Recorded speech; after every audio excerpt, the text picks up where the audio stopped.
Discriminant time. So what we're going to do this movie is we're going to talk about the discriminant and what it does. So first let's go over the discriminant rules. Okay, if the discriminant is b squared minus 4ac. If the discriminant is positive, that tells us there are two roots.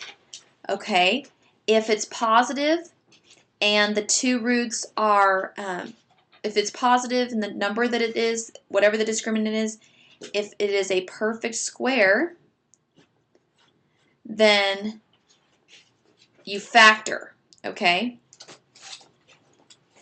If it is not a perfect square, then you use the quadratic formula. All right, if the discriminant is 0, that tells you there is one root. And it's just got one root. Okay, and if it's negative, that tells you there are no real roots, right? Because you can't take a square root of a negative number. Now, we've talked about that. We're not going to deal with the fact that it... All right, my dog is driving me nuts. One moment.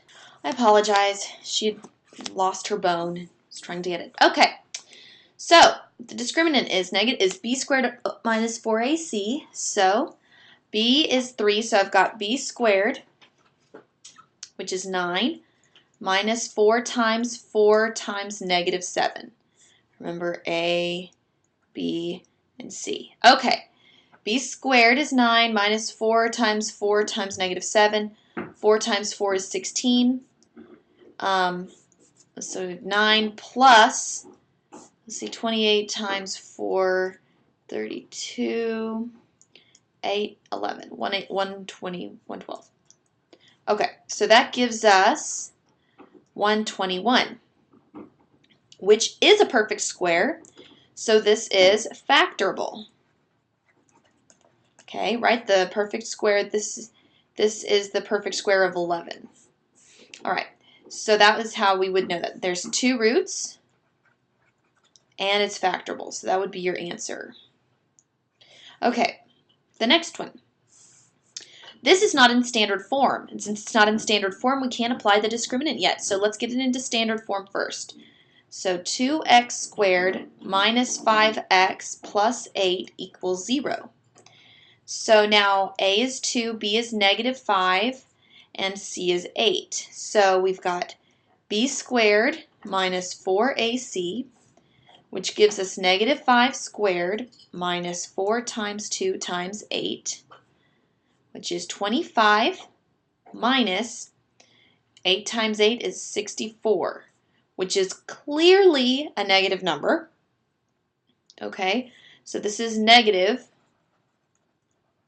which tells us there are no roots. No real roots, I should say. So that's your answer.